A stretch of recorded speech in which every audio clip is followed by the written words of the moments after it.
It was a. No, they're probably oh, typical American, not when a titty shows up in a show, it's a problem. They're probably hitting you like that. But still, it's like that's still your opinion. Like you have a right to your opinion about it.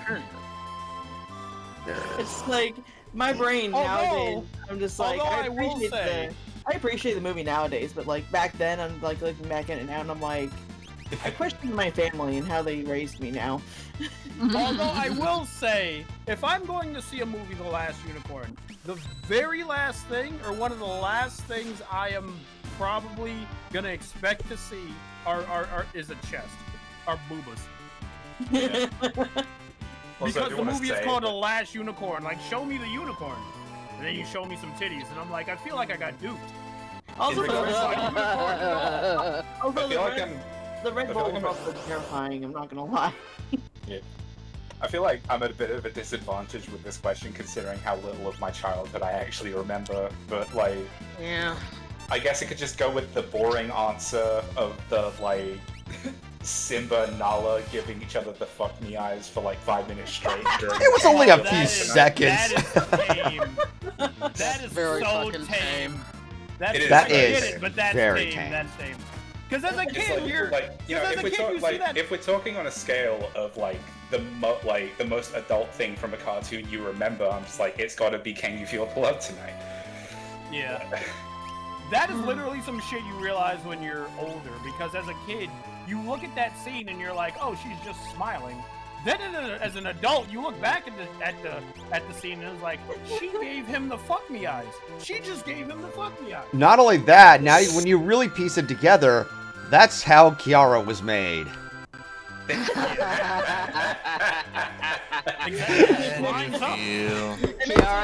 Kiara cameo in the first Lion King movie. Just a little hint of how Kiara came into existence for the sequel. Yeah. Oh no, I just... Mommy, how was I born? Well, it started with me giving your father bedroom eyes on camera. Okay, so I just realized something a little harrowing. Before you do that, I'm just gonna say right quick, I'm going into a dungeon, so if I get distracted, that's why. Okay. Well, but yeah, so I just realized they conceived Kiara, then went to fight a war against Scar. Yeah. Holy shit. Shit you don't realize until you're older, man. Does anyone else have any, Just beating the shit out of a bunch of hyenas while pregnant. My mom just walked in and was like, why are you guys talking about things that are traumatizing you as kids? And I'm just like... We'll talk about a lot of shit. She's like, how did The Last Unicorn traumatize you? I had to explain it to her, and she's like, that's not traumatizing. I'm like, yeah, it is. I was traumatized by some tree titties. No, I was not. Well, it's not just tree titties, it's more of just hugging your face into them. Having your face hugged into them, yeah. Also, I do want to say, I feel like someone trying to tell you that something wasn't traumatizing for you is kind of just like, I'm an individual with a perspective and a free will of their own. You don't get to tell me what I do and don't find traumatizing. Yeah, you seriously. beat me to it. I was thinking the exact same thing. It's like, how the fuck is somebody else gonna tell me that I wasn't traumatized by something? It's like, okay, hold on. If I get stabbed, right, and I'm having nightmares about getting stabbed, and then I'm just like, I feel traumatized by getting stabbed, and someone's like, no, you don't. And I'm just like, I'm sorry, are you the one dealing with fucking bi-minutely nightmares about getting stabbed after getting stabbed? No? Shut the fuck up then. It's like the situation where it's like, I keep telling my mom, like, yeah, you're the one that caused most of my trauma when I was younger because of the stuff you watched. Like, she watched, that's how I got introduced to freaking horror movies early on in life. She was watching It, and it traumatized me with the freaking sewer scene and the shower scene. It's like, okay, now I'm scared of showers and sewers. Lovely. But then then she laughs at me later, and I'm like, you wonder why I like horror movies the way I do right now, but not It. I would like to answer the question now that I propose to. Ren and Stimpy adult party cartoon. Okay. Yeah. I was gonna ask, is it that one clip from The Rescuers Down Under that they got sued over? No. I grew up watching shit like Cow and Chicken and Ren and Stimpy. And Ren and Stimpy did a spin-off of their own show called Adult Party Cartoon. And if I remember correctly, that was a special occasion. Yeah, if I remember correctly, the very first episode was them going to a nude beach, and the episode is extremely raunchy. Damn it! And I was way too young to watch it. Extremely raunchy. You just described the entire fucking series as a whole. Both Ren and Stimpy Adult Party Cartoon and the original Ren and Stimpy, because in the original Ren and Stimpy, there's an episode where Ren poses as a dog and then beats the shit out of his owner. Do you remember that? Do you remember how fucked up that scene was? This is my friend Stimpy. He's music. It gets more and more fucked up the more I watch it. And I saw that as a kid too, and I was just like, oh, it's just cartoon. Now I'm like, why did you put this on the air? Like, it's weird thinking about how, like, hypersensitive to, like, every second breath a human being takes the human race has become over the years. When we used to watch shit like Ren and Stimpy. It's like, I'm sorry, but, like, if the choice is, like, you know, if the choice is get hypersensitive and, like, create a generation of, like, spineless prudes that don't know what sex is, and, like, you know, don't do any of that, but we all basically go insane because of cartoons like Ren and Stimpy, I kind of want to live in the fun, crazy timeline. Who the Changeling is like, red guy, hello, it's me. He actually talked like that. I didn't even know what a gay guy was. And then they have this red guy on Cow and Chicken that never wore any pants. His cheeks are out 24/7. You know, it wouldn't even be that much of a problem with the pants if they didn't point it out all the time. Yes, yes, because they would always point it out in conversation. He would always be in poses that would like accentuate his ass, and I'm watching this as a kid, and it's all just flying over my head. It's just like colors and noise to me. Now as an adult, I'm like, why is that on? This is for kids. Yeah. But yeah, it's like, but like again, like somehow we made it this far in spite of being exposed to that kind of thing. So I'm just like, is this really appropriate? Like, obviously there's a limit. Like, whenever I talk about this kind of thing, just envision a big fucking like cosmic asterisk that like flash cuts to the sentence. Obviously, there's a limit. But like, we can clearly, it's like, people in general can clearly handle a lot more than they think they're capable of. Because all of human history is there to show us that, like, yeah, like, we're kind of good at dealing with fucked up shit. Do you guys remember the episode of Rocko's Modern Life where... I don't want to remember that Rocko's Modern Life exists. Okay, this question is for everyone but Ellie. Do you guys remember... Do you guys remember the episode of Rocko's Modern Life where Rocko's neighbor's wife tries to seduce him? Because I do. I never grew up watching that show, so I have no say in this. You know what's the kind of funny but also kind of sad thing about all of this? I've technically not watched any of the shows we're talking about. I've just seen the memes. Yeah. Oh my god. So I still... Oh man. It's like, I still kind of know what you're talking about, but it's so funny. Miss Big Head just full blank tries to fuck Rocko, and it's like, as a kid, again, I don't get it, but as an adult, I'm like, why? Why'd you fuck? Well, I don't think you remember this thing, but like, you remember the movie Happy Feet, right? The movie Happy Feet? Yes. I remember in the movie, this is another movie that has penguins that talk. In the movie Surf's Up, there's a scene where the boy penguin, I'm describing this like I'm 5. The boy penguin and the girl penguin are in the shower together. They're literally in like a makeshift shower. And she says something and he's like, we're in the shower, say whatever you want. I'm like, damn.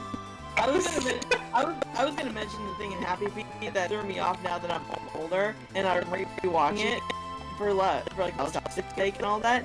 It's like, you know that scene where they're going on their first hunting trip for fish, and like Mumble and Gloria like fall over each other, and they slip Mumbo his and head around. Gloria. Mumble and Gloria. Yeah, they Mumble, they, yeah, I get it. they slip around and fall over each other the entire time. Oh yeah, there's a scene where they fall over each other like 5 different times. But Yeah, every time they fall over each other, they reposition themselves in like an embrace, in like a sex shot. Yeah. It's weird to explain. And I'm like looking at it now, I'm like, how did they squeeze this in? Yeah. But the whole time they're Apparently like, the oh, same way excuse me, I he didn't did. mean to do that. Ellie, what'd you say?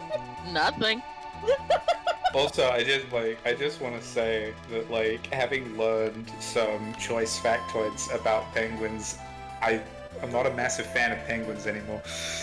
Why? Because penguins I can mean- be evil fucking creatures sometimes. Oh yeah. And, Wait a like, minute, wait a minute. And you're probably thinking, oh, the things that penguins do to other species. No, the things that penguins do to each other. And And wait, other Equestria things. guy is in the chat, and he says, and then there's that one Ed and Eddie episode, Key to My Ed. You all know that episode ends with Kangaroo. I don't remember that episode, but Neither do I.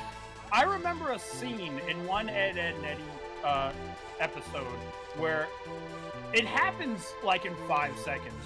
It's such a short shot, but I think May Kanker pulls Ed into the closet, and then Ed starts screaming his head off.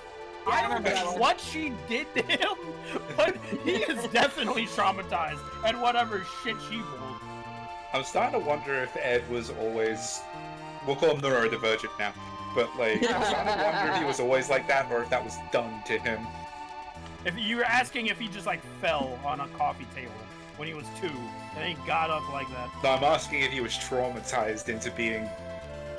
into being himself, Ed.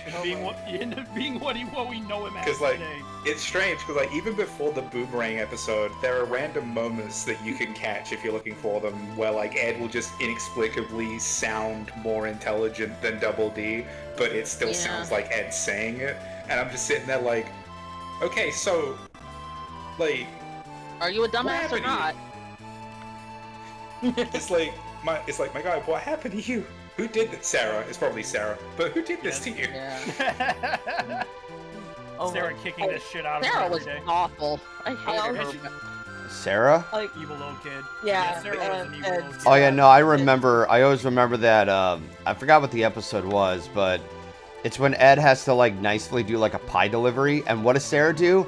Fling the pie in his face while teasing him to a boiling point where he screams at her, and yet he gets the Right, no, like- punishment. Yeah, no, like, I remember that one, but they thought that the troop that Rolf was running had really cool uniforms, Yeah. and they just wanted the uniforms. Oh, they wanted a Really? badge. Yeah. The Remember other the Rangers, episode yeah.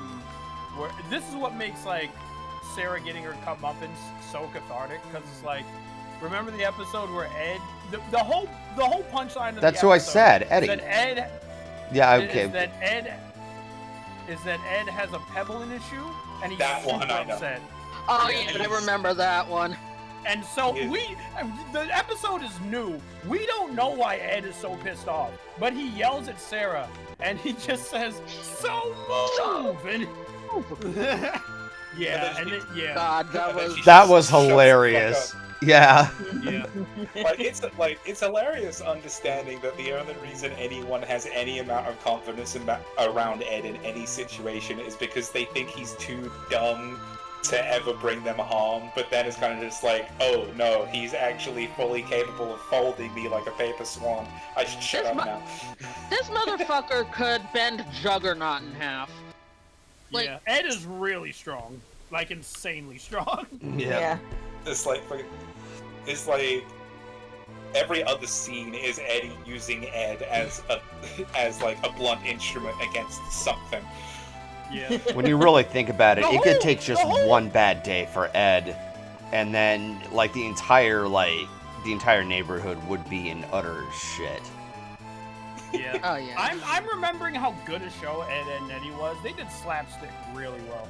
Like slapstick Yeah. was a main point of that Yeah. show, and they did Fucking it screw really up. fucking well. That's when Oh, wait, hold that's when Cartoon Network was like in its peak, was when that show came out. And now, I keep hearing and that now sound. all we have is Teen Titans Go and the Amazing World of Gumball, which they brought back for a second time. I'm hoping it's good, because like I have good memories of old Gumball. I mean, I So- like the Amazing World of Gumball. I the like it. first time I ever Oh, watched World of Gumball was at my dad's house, and I swear I felt like it was a fever dream show, and I'm like, what the heck is this? Oh no, Like, Ellie and I had. It's a good show. Hold Well, on, no, like, no, Hold like, on. it's not- Golden. No, Ellie was making certain groans, and I think I know why. Because I had a very bad first impression when I first watched the show. I talked about this on Chrissy's stream last night, and it's a lot of, why are these kids doing this? Why are they doing that? I need a minute. And every scene, like there was an episode where Gumball has to supposedly babysit his sister. Yeah. And there's like, oh wait, we need to do this and that. One of which is a scene where they're giving her food and they're having a shoe on there for dessert. Oh wait, she may not eat this properly. Let's like regurgitate it. So they stuff it in their faces and like spit it out. I'm like, why are you doing this? What am I watching? And they fill the house up with water. Yeah, that's I do want to say, like, I understand why misgivings for it exist. When I say I like the show, like, I mean that I have good memories of parts of it. Some of it is weird. Some of it is a fever dream, and some of it is a bit overwhelming. But Yeah. I think some of it's pretty cool. Like, they have a whole character arc between Gumball and Penny. I think her name is Penny. Yeah, her name is Penny. And- His girlfriend, Penny. Yeah. Yeah, and I think it turns out really well, especially since, like, it's really refreshing seeing, like, one of the, like, you know, the hit Cartoon Network shows here it is. have a, like, proper relationship that isn't doomed by the narrative.